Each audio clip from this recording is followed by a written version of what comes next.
Hello, hello. Just wanted to make a quick video on some of the distinctions between spirituality, science, and metaphysics.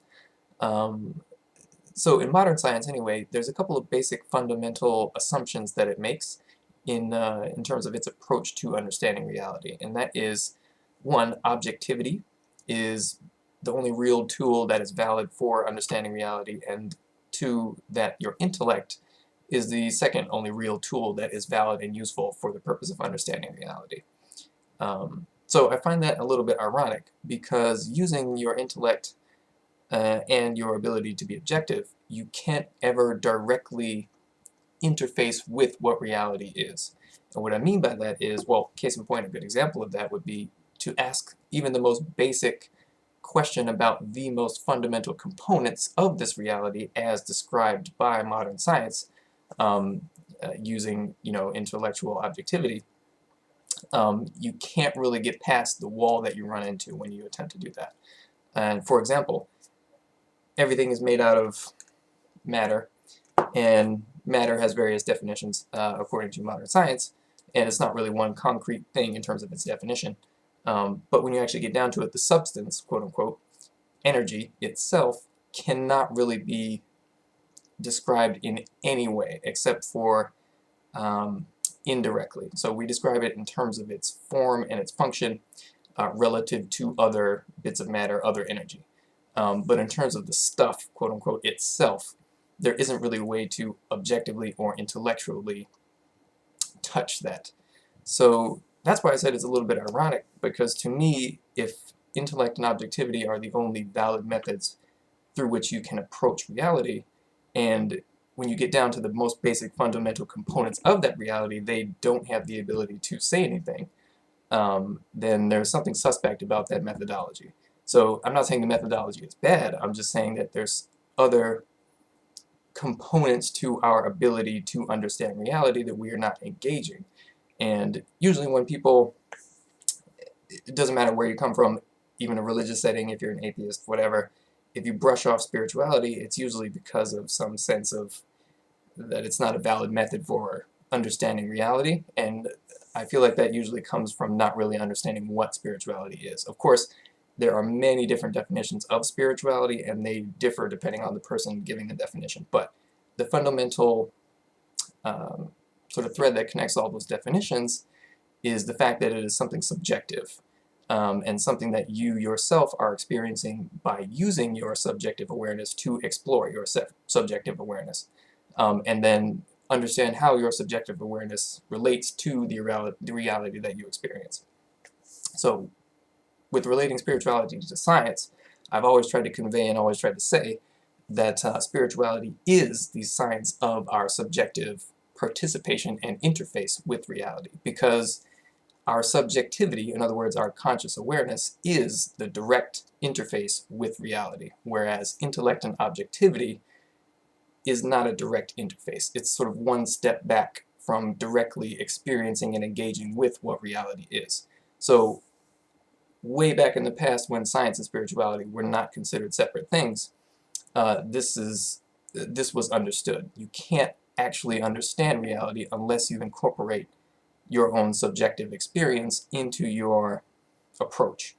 And that's really where spirituality comes in, and really you can go much deeper and much further into that than I'm going to go into right now, and I'm going to try to do that in the book in terms of at least of how I explain it, and show you how to sort of overcome some of the barriers to understanding reality that are present in our current methodology, or the current mainstream methodology anyway, of modern science. So what was the other thing I was talking about? Metaphysics. A definition of metaphysics that I sort of came up with that I really like is sort of colloquially, when we say that's so meta, we have the phrase that we say like, oh, that something is so meta. We mean to indicate when something on the inner represents something on the outer. So when the inner represents or is similar to the outer, and we say, oh, that's so meta. That is exactly the case with the reality of what metaphysics is.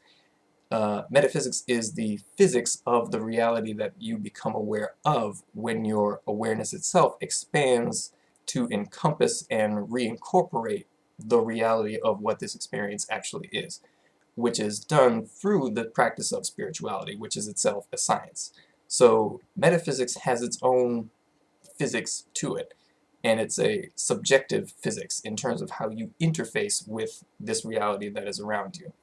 And you can take a scientific approach to it, and of course the ancients who studied it and wrote it all down and made sure it was available to us, by passing it on, were absolutely scientific about this.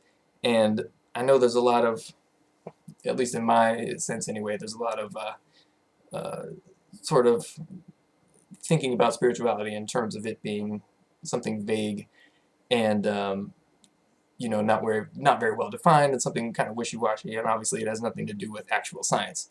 Not the case, but that is only because of the assumptions that the methodology of modern science makes. And unfortunately, there's absolutely nothing that I could say or anyone could say to you to prove any of this to you, and that has to do with the nature of what your subjective awareness is capable of.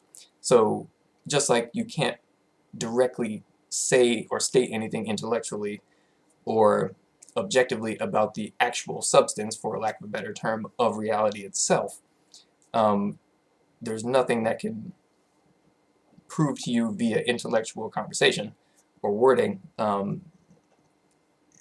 that spirituality is the way you can overcome the barriers that are present in the objective mainstream scientific methodology.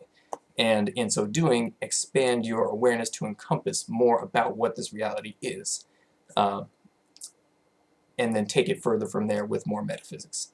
But let me read to you something that I wrote about some of this stuff.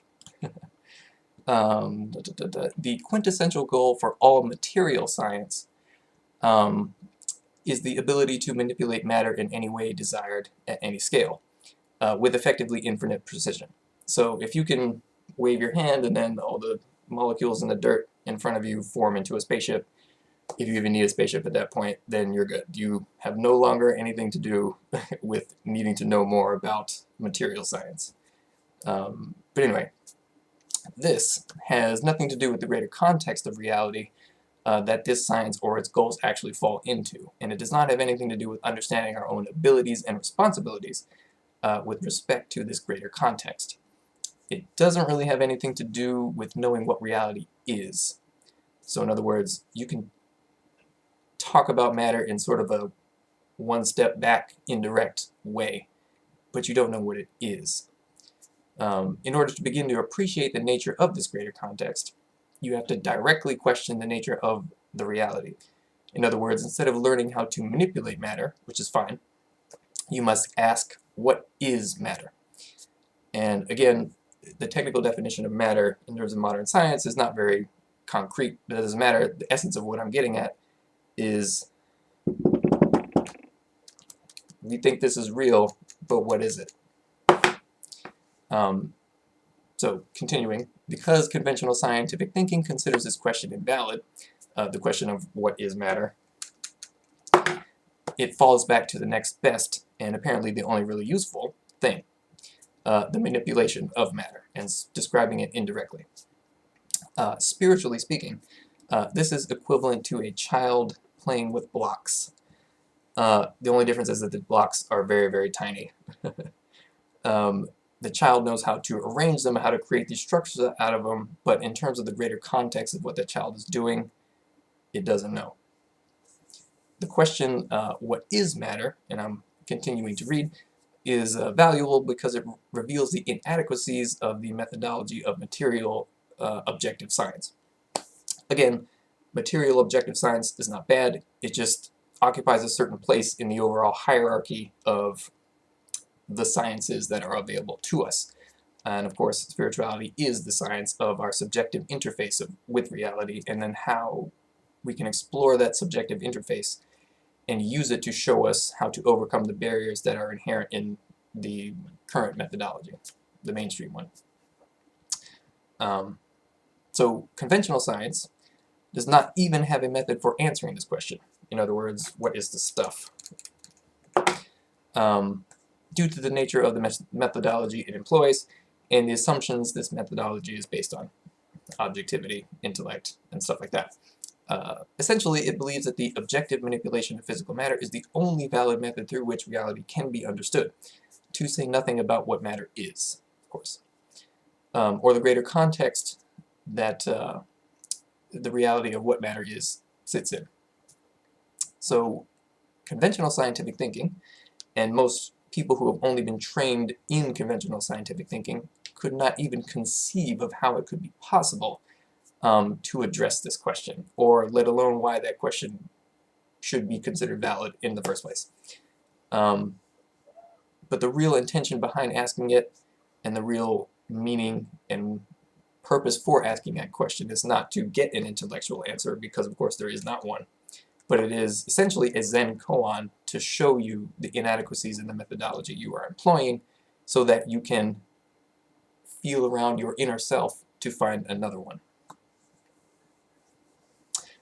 So hopefully that kind of made sense. I'm going to be talking about more of that in the book that I'm reading, and I will of course let you know. I'll give you updates as I get them, as I write them. And please check out my website, which is heartknowledge777.com. I occasionally write stuff on that website. I don't always do a video for it, but I will update you as soon as I get around to doing the stuff that I need to do. So thanks for watching, and I will see you later.